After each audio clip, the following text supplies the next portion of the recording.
सबसे पहले आपको एक बड़ी खबर दे दें, कन्हैया कुमार के काफिले पर पथराव। जी हां, कन्हैया कुमार के काफिले पर पथराव में कन्हैया कुमार जख्मी। सहरसा में रैली से खिताब के बाद जा रहे थे सुपौल। सीएए एनआरसी के खिलाफ थी रैली।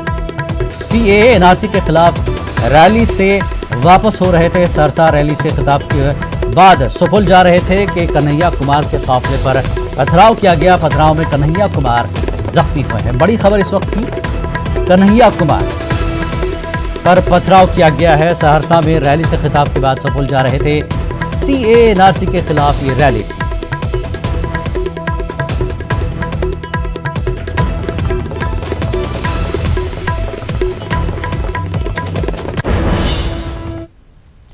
आगे बढ़ेंगे। दिल्ली के चुनावी दंगल में मरकजी हुकूमत ने राम मंदिर का कार्ड खेल दिया है।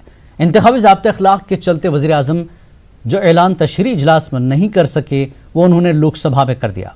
वज़ीर आज़म नरेंद्र मोदी ने लोकसभा में राम मंदिर ट्रस्ट की तश्कील का ऐलान किया। ट्रस्ट का नाम श्री राम जन्मभूमि तीर्थ क्षेत्र होगा।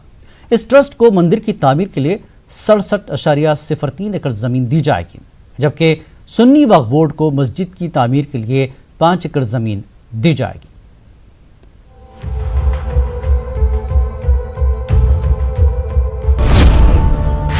वज़ीर आज़म ने किया राम मंदिर ट्रस्ट का ऐलान। सुन्नी वक्फ बोर्ड को मस्जिद की तामीर के लिए 5 एकड़ जमीन का ऐलान। अपोजिशन ने ट्रस्ट की टाइमिंग पर उठाया सवाल। वज़ीर आज़म नरेंद्र मोदी ने लोकसभा में राम मंदिर ट्रस्ट की तश्कील का ऐलान किया। ट्रस्ट का नाम श्री राम जन्मभूमि तीर्थ क्षेत्र होगा। इस ट्रस्ट को मंदिर की तामीर के लिए 67.03 एकड़ जमीन दी जाएगी। इसमें 15 ट्रस्टी होंगे, जिसमें एक ट्रस्टी हमेशा दलित समाज से होगा। सुप्रीम कोर्ट के आदेशों के अनुसार एक स्वायत्त ट्रस्ट श्री राम जन्मभूमि तीर्थ क्षेत्र, ट्रस्ट का नाम होगा श्री राम जन्मभूमि तीर्थ क्षेत्र। श्री राम जन्मभूमि तीर्थ क्षेत्र का गठन करने का प्रस्ताव पारित किया गया है। भगवान श्री राम की जन्मस्थली पर भव्य और दिव्य श्री राम मंदिर के निर्माण और उससे संबंधित विषयों पर निर्णय लेने के लिए पूर्ण रूप से स्वतंत्र होगा। अयोध्या में राम मंदिर की तामीर के लिए हुकूमत के ट्रस्ट के क़याम के ऐलान पर मिला जुला रद्द अमल सामने आया है। कांग्रेस, समाजवादी पार्टी और एमआईएम ने ट्रस्ट के ऐलान की टाइमिंग पर सवाल उठाए हैं। सुप्रीम कोर्ट ने अपने जजमेंट में ये कहा है कि बाबरी मस्जिद के अंदर मूर्तियां रखना और उसका सब्सिक्वेंट डिमोलिशन ये क्रिमिनल एक्ट है और नेशनल शेम है। और आज प्राइम मिनिस्टर इसका ऐलान करते हैं। सुप्रीम कोर्ट के पास एक टाइटल सूट था, तो सुप्रीम कोर्ट ने सरप्राइजिंगली कह दिया कि ट्रस्ट बनाइए और ये करिए। तो ये तो हमको समझ में नहीं आया कि अब सुप्रीम कोर्ट का जजमेंट है, सुप्रीम कोर्ट सुप्रीम है। तो ये आज अनाउंस करना पार्लियामेंट के अंदर सिर्फ और सिर्फ पोलराइजेशन करना है। मैं कहता हूं कि जो चीज अनाउंस हो चुकी पहले से, आज पार्लियामेंट में अनाउंस करके दिल्ली के इलेक्शन के पहले पोलराइजेशन की कोशिश करना, मुझे लगता है कि ये सिर्फ और सिर्फ पब्लिक को बेवकूफ बनाने की बात है। दिल्ली का चुनाव चल रहा है, आपने अभी तक ट्रस्ट नहीं बनाया था। एक हफ्ता और भी रुक सकते थे। आप राम मंदिर का फायदा उठाना चाहते। राम मंदिर बनाने का फैसला सुप्रीम कोर्ट का है, आपका नहीं है। आपकी कोई कोशिश भी नहीं रही है राम मंदिर बनाने के लिए, इसलिए इसका क्रेडिट लेने का कोई हक आपको नहीं है। सुन्नी वक्फ बोर्ड को मस्जिद की तामीर के लिए 5 एकड़ जमीन फैजाबाद के रोनाही में दी जाएगी। इसका ऐलान आज यूपी काबीना ने किया। राम मंदिर ट्रस्ट का ऐलान होने के बाद बाबरी मस्जिद एक्शन कमेटी ने मस्जिद के लिए मिलने वाली 5 एकड़ जमीन पर सवाल उठाया है। और बाबरी मस्जिद एक्शन कमेटी सभी ने और सारी मुस्लिम जमातों ने इसको कहा कि ये ज़मीन मस्जिद से एक्सचेंज में नहीं ली जा सकती है। यह शरीयत के भी ख़िलाफ़ है और वक्फ एक्ट के भी ख़िलाफ़ है। लेकिन चूँकि हमारी रिव्यू पिटीशन खारिज हो गई है, तो अब हम तो इस पर कुछ और नहीं कर सकते। लेकिन ये बात हम बताना ज़रूर समझते हैं कि ये इसको सुप्रीम कोर्ट के जो जजमेंट फुल बेंच का था 94 वाला इस्माइल फारूकी का, और जो अयोध्या एक्विजिशन एक्ट है 93 का, उसके खिलाफ है। वाज़ेह कि अदालत उज़्मा ने गुज़िश्ता साल 9 नवंबर को एक तारीखी फैसला सुनाते हुए अयोध्या तनाज़ा आराज़ी पर कई अहकाम जारी किए थे। मुतनाज़ा आराज़ी पर एक ट्रस्ट बनाकर राम मंदिर तामीर किए जाने की बात अदालत ने ही कही थी और साथ ही ये भी कहा था कि अयोध्या में ही किसी मकाम पर मस्जिद के लिए 5 एकड़ मुतबादिल जमीन दी जाए। क्योंकि दिल्ली इंतखाबात की गहमा गहमी है, ऐसे में सरकार के ऐलान को इंतखाबात से जोड़कर भी देखा जा रहा है। Bureau report, news 18 Urdu. Azamgarh में हालात कशीदा बने हुए हैं। कल देर रात खवातीन का धरना खत्म करवाने की पुलिस की कार्रवाई के बाद से सुबह तक गिरफ्तारी का अमल जारी रहा। खवातीन का कहना है कि पुलिस ने ज्यादती की। पुलिस कह रही है कि उस पर पथराव किया गया।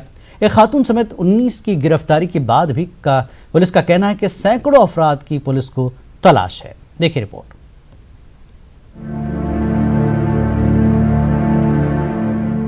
रात का ये मंजर बहुत कुछ बयां कर रहा है तो बहुत कुछ छुपा भी ले रहा है। जो तस्वीरों में है वो वर्दी वाले दिखाई दे रहे हैं। पुलिस कहती है कि लोगों ने पत्थर चलाए, तो क्या लोग खुद ही अपने घरों पर पत्थर चला रहे हैं? ये सब हो रहा है मंगल की देर रात और बुध की अलग सुबह। आजमगढ़ का बुलेरियागंज अब खौफ के साए में है कि न जाने कब पुलिस किस घर में आ जाए और न जाने किस किस को गिरफ्तार कर ले जाए। पुलिस कहती है कि कम उम्र लड़कों ने खवातीन को आगे कर धरना करवाया और इस तरह इन लोगों ने साजिश की। और बिना अनुमति के ये भीड़ इकट्ठी हुई, केवल महिलाएं और बच्चे थे। फिर उनको देर रात तक बात चलती रही। उसके बाद हम लोगों ने हटाने का प्रयास किया तो कुछ जो उपद्रवी तत्व हैं उन्होंने पुलिस पे पथराव किया।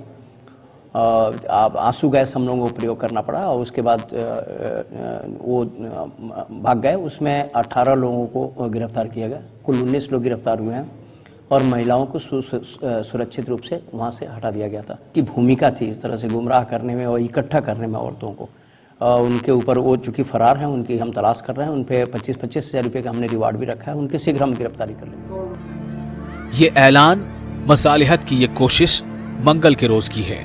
मौलाना ताहिर मदनी इंतजामिया की तरफ से खवातीन को समझा रहे हैं कि वो धरना खत्म कर दे। खवातीन नहीं मानी। देर रात तक भी मौलाना जौहर पार्क में धरना जारी रहा तो ताहिर मदनी इंतजामिया को खटकने लगे। ताहिर मदनी के साथ कुल 18 लोगों को गिरफ्तार कर लिया गया, जिसमें एक खातून भी शामिल है। खवातीन के धरने पर पुलिसिया ताकत के खिलाफ लोग आगे आए। पुलिस कहती है लड़कों ने पथराव किया। सुबह को बात कॉलेज तक पहुंची। तलबा ने एहतजाज किया। शामिल हुए थे एनआरसी और सीए को, जो इतने दिनों से, कई महीनों से बल्कि ये प्रोटेस्ट हो रहा है। वहाँ पे प्रोटेस्ट हम लोग शांतिपूर्वक करना चाहते थे। अब वो प्रोटेस्ट में पुलिस आई और वहाँ पे हमारे भाइयों पे लाठीचार्ज भी किया। जब हम लोग शांतिपूर्वक प्रोटेस्ट करना चाहते थे, पुलिस प्रशासन क्यों बीच में आ रही है? पूरे इंडिया में, ऑल इंडिया की ये बात है। सिर्फ बिलर्जियागंज एक पर्टिकुलर प्लेस की हम बात नहीं करते। शिबली की बात कर लीजिए, करबला मैदान की बात कर लीजिए। यहाँ और जो लोग शांति से प्रोटेस्ट करना भी चाह रहे हैं, लोग प्रोटेस्ट नहीं करने दे रहे हैं। पुलिस क्या मतलब हम स्टूडेंट्स को क्यों दबाना चाह रही है? पुलिस ने कई बातें अपने बयान में कही हैं और इससे कहीं ज्यादा प्रेस नोट में। कुल मिलाकर पैगाम यही है जो यूपी के दूसरे जिलों में भी देने की कोशिश की गई है कि 144 नाफिज है। आप धरना न दें, आप किसी भी तरह की आजादी का नारा न लगाएं, नहीं तो पुलिस गहरी अंधेरी रात में कभी भी कहीं भी पहुंचकर कोई भी एक्शन ले सकती है। Bureau report, news 18 Urdu.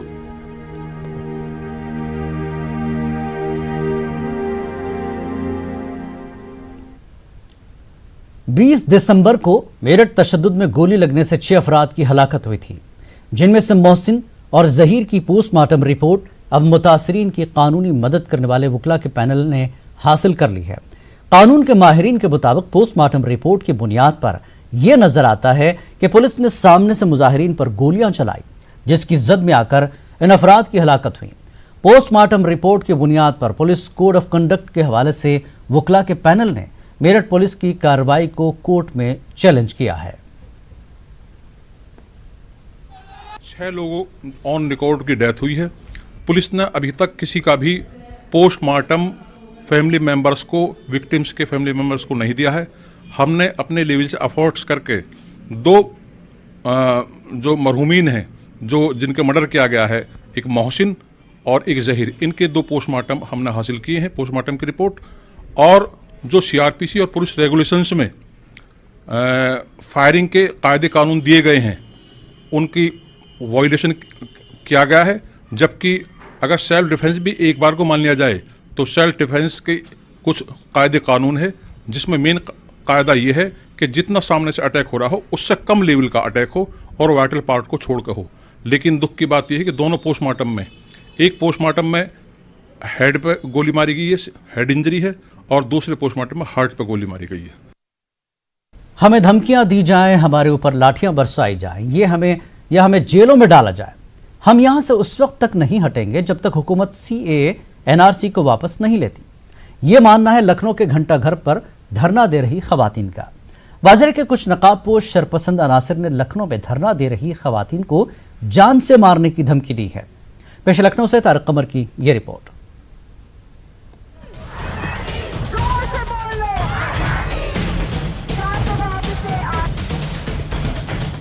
कमोबेश 20 दिन से लखनऊ के घंटा घर का मंजर यही है जो कि आपकी नजर के सामने है।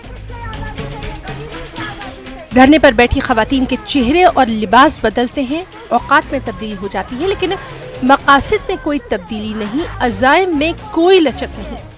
अब उन्हें धमकियां मिल रही हैं कि धरने को खत्म किया जाए। सूरज तुलू होने से पहले कुछ नकाबपोश बदमाशों ने धरने पर बैठी खवातीन को बाकायदा गोलियों से भूनने की धमकी दे डाली, लेकिन इन धमकियों का एहतजाजी खवातीन पर कोई असर नहीं है। इस तरीके से जिस तरह सरकार डराने की कोशिश कर रही है ताकि महिलाएं यहाँ जो धरने पर बैठी हुई हैं महिलाएं डर के यहाँ से हट जाएं, तो ऐसा कुछ होगा नहीं। रात में भी 2-4 यहाँ मोटरसाइकिल से कुछ लोग आए और उन लोगों ने भी तमाम तरह से गालियाँ बकना शुरू किया। तो देखिए, इस तरह के नारों से और इस तरह की धमकियों से हम लोग डरने वाले नहीं है। हमारा प्रोटेस्ट चल रहा है शांतिपूर्वक। उस टाइम पे सर कुछ 3-4 लोग बाइक से सर मुंह छुपा के आए और उन्होंने यहाँ पे नारे लगाए, गालियाँ दी औरतों को। सर उस टाइम पे बहुत अफरा तफरी का माहौल हो गया, औरतें खड़ी हो गई और सर हम लोग ने उनको पहचानने की और उनकी फोटो क्लिक करने की कोशिश की, पर हम कर नहीं पाए, उनको खदेड़ दिया। बात बहुत सुबह की है, उस वक्त धरने पर खवातीन भी कम होती हैं और अमूमन पुलिस एहलकारों की तादाद भी कम ही होती है। हालांकि मुजाहिरीन को फिल वक्त पुलिस एहलकारों से कोई शिकायत नहीं है, ताहम वो तहफ़्फ़ुज़ का मुतालबा जरूर कर रही है और मुताल्लिका वाक़े के बाद पुलिस भी कुछ मुस्तैद नजर आई है। न्यूज़ 18 उर्दू के लिए लखनऊ से तारिक कमर की रिपोर्ट।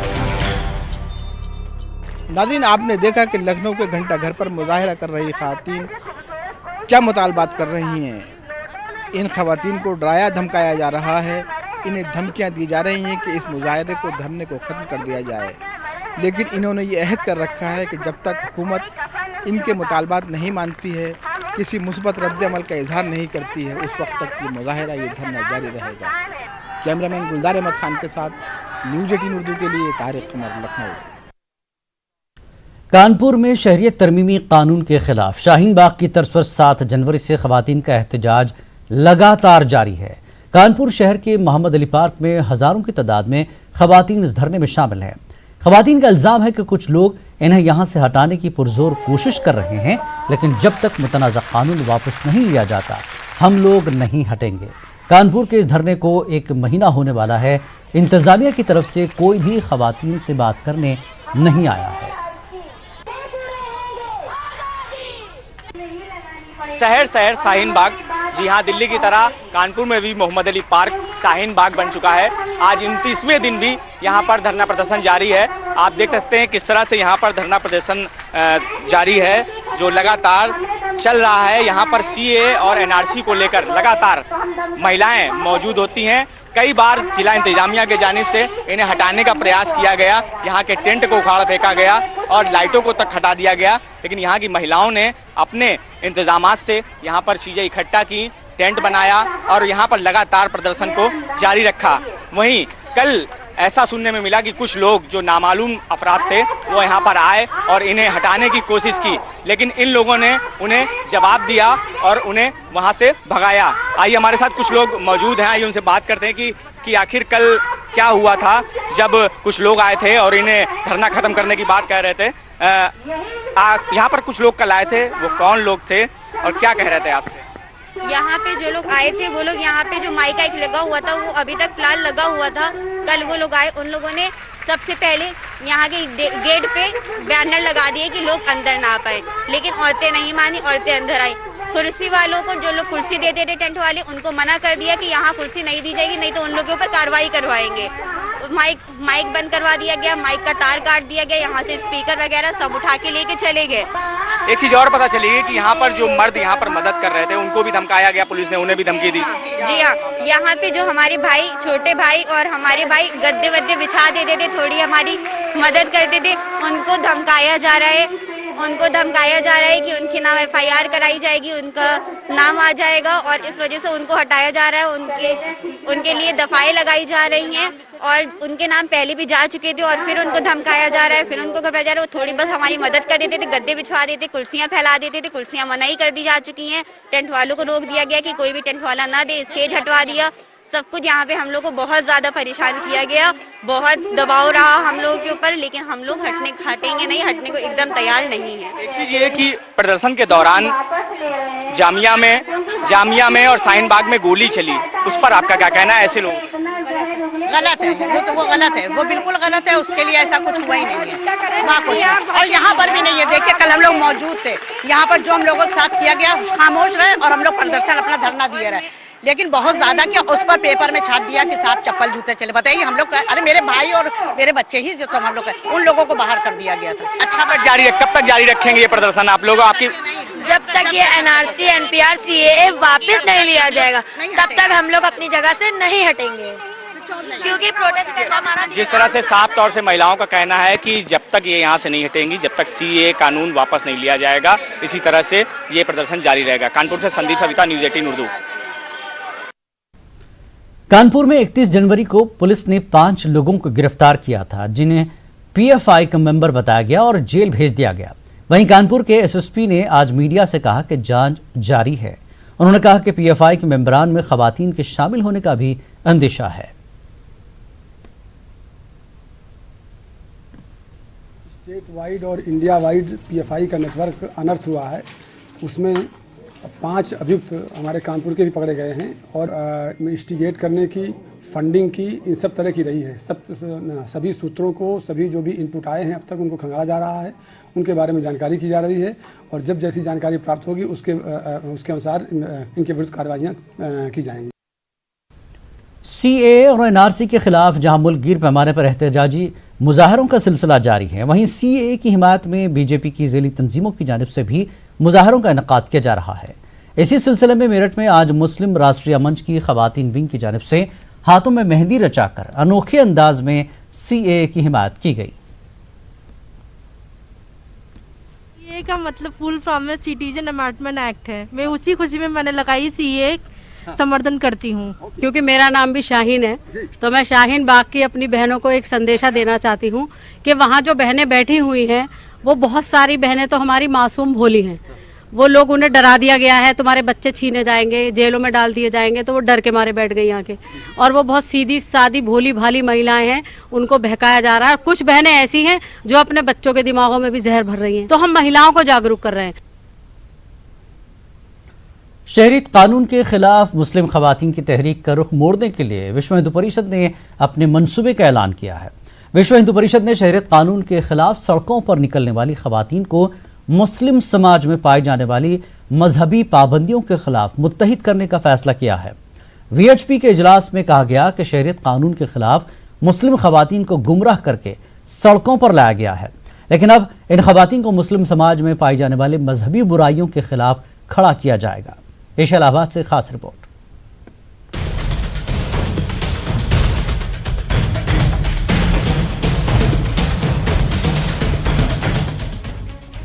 विश्व हिंदू परिषद और अखिल भारतीय अखाड़ा परिषद ने शहरियत कानून के खिलाफ चल रही मुल्कगीर तहरीक का जवाब मुस्लिम खवातीन के जरिए ही देने का मंसूबा तैयार किया है। इलाहाबाद में होने वाली VHP के आला सतही इजलास में इस मंसूबे को हतमी शक्ल दी गई है।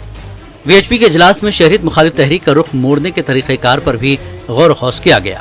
तो संपर्क नहीं दुनिया में, वो बुरखों में रहती हैं, घर के अंदर रहती हैं, उनका जो उनके पति बताएंगे या जो उनके घर के मर्द बताएंगे वही उनके लिए सारा जानकारी है। तो इसके कारण ये उनको भड़काया जा रहा है। तो अब इसके दूरगामी परिणाम तो क्या है कि वो एक अच्छी बात है कि मुस्लिम महिलाएं इस बहाने तो बाहर आई, और इस बहाने अब वो बाहर आई हैं तो उनको समझ में आएगा कि किस बात पे आंदोलन करना चाहिए, नहीं करना चाहिए। दूसरी जानब अखिल भारतीय अखाड़ा परिषद ने भी शरीयत कानून के मसले पर विश्व हिंदू परिषद के साथ मिलकर काम करने का फैसला किया है। अखाड़ा परिषद ने इस मसले पर एक तरह जारहाना रुख इख्तियार करते हुए शरीयत कानून के खिलाफ चलने वाली तहरीक में शामिल अफराद के साथ सख्ती से पेश आने का मुतालबा भी किया है। नागरिकता संशोधन बिल था, क्योंकि यह जन जागरण चलाना चाहिए कि जो यह बिल पास हुआ है वह सब संतों ने समर्थन किया है, और सब ने कहा है कि जिसका विरोध कर रहे हैं, जो शाहीन बाग में या कहीं भी, कि अगर संतों को मैं आह्वान कर दूंगा तो आपको भारी पड़ेगा। ये हमने जरूर कहा है और कहना ही पड़ेगा। विश्व हिंदू परिषद और अखाड़ा परिषद के इजलास में इस बात पर हैरत का इजहार किया गया कि शरीयत कानून के खिलाफ इतनी बड़ी तादाद में मुस्लिम खवातीन सड़कों पर कैसे निकल आई। वीएचपी ने यह हिकमत अमली बनाई कि शरीयत कानून के खिलाफ तहरीक में शामिल खवातीन को बुर्का और तलाक जैसी मसाइल के खिलाफ मुत्तहिद किया जाए। इसके लिए वीएचपी ने जल्द अपनी मुहिम शुरू करने का ऐलान भी किया है। न्यूज़ 18 उर्दू के लिए इलाहाबाद से मुश्ताक आमिर की रिपोर्ट। ग्रेटर नोएडा में चल रहे ऑटो एक्सपो 2020 में रिलायंस जियो का जलवा दिखा। कारों के जमावड़े के बीच रिलायंस जियो ने कनेक्टेड व्हीकल इकोसिस्टम पेश किया। 4G कनेक्टिविटी पर मबनी इस इकोसिस्टम में डिवाइसेस और प्लेटफॉर्म के साथ डेटा एनालिटिक्स की भी टेक्नोलॉजी की नुमाइश की गई। यह टेक्नोलॉजी का कार ड्राइवर को 360 डिग्री देखने में मदद करती है। साथ ही जियो की ये तकनीक हादसा होने से पहले ही कार ड्राइवर को उसका अलर्ट भेज सकती है। जियो ने इस तकनीक को एडवांस ड्राइवर असिस्टेंट सिस्टम का नाम दिया है।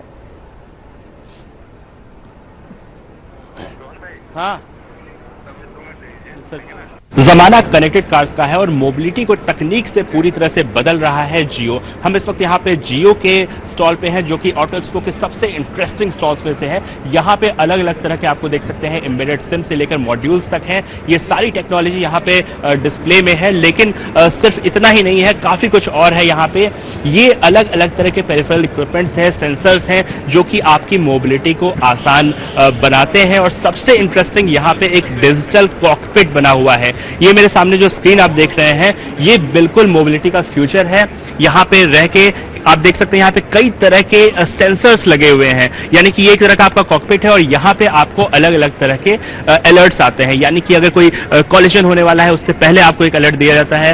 अगर किसी तरह का कोई ट्रैफिक सिग्नल है, रेड लाइट है, उससे पहले आपको एक सिग्नल आता है। इसके अलावा एक बाहर की तरफ कैमरा है और एक अंदर की तरफ कैमरा है, तो एक 360 डिग्री का एक्सपीरियंस आपको मिलता है। साथ ही अगर ड्राइवर मान लीजिए किसी वजह से वो ड्राउजी है या फिर वो किसी तरह से गलती कर रहा है, उसका भी अलर्ट दे सकते हैं। ये सारी टेक्नोलॉजी का डेमोन्स्ट्रेशन यहाँ पे किया गया है। इसके अलावा ये जो कंसोल है, यहाँ पे वॉइस एक्टिवेशन है, यहाँ पे आप अपने फेवरेट मल्टीमीडिया को तो प्ले कर ही सकते हैं। साथ ही ये आपको समय समय पे हर तरह की जानकारी, हर तरह का अलर्ट देता है। तो ये जो पूरा टेक्नोलॉजी डेमोन्स्ट्रेशन है, ये दिखा रहा है कि किस तरीके से जियो मोबिलिटी की दुनिया को बदलने जा रहा है।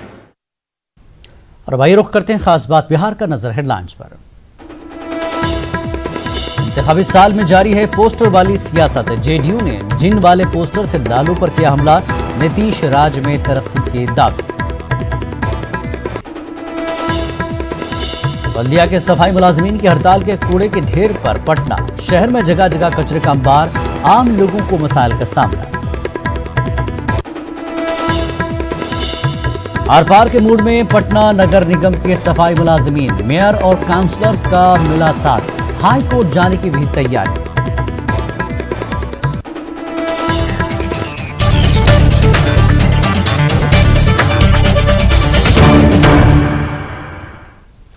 सफाई मुलाजमीन की हड़ताल से पटना कूड़े के ढेर में तब्दील हो गया है। हर इलाके में गंदगी का अंबार लगा है। सफाई मुलाजमीन, बल्दिया और सरकार के बीच तनाज़े का खमियाजा आम लोग भुगत रहे हैं।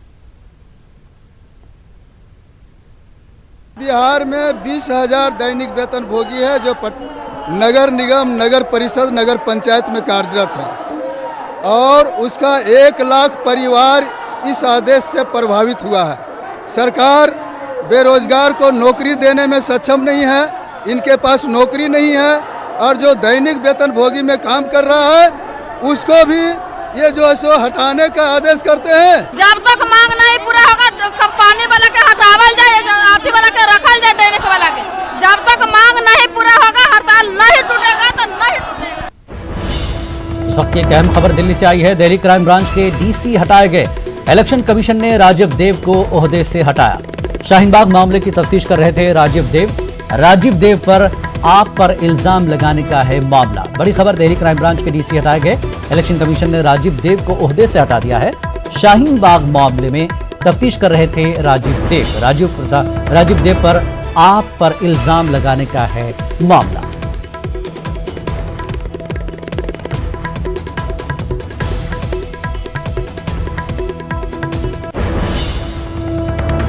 इस बुलेटिन में फिलहाल इतना ही। आदाब।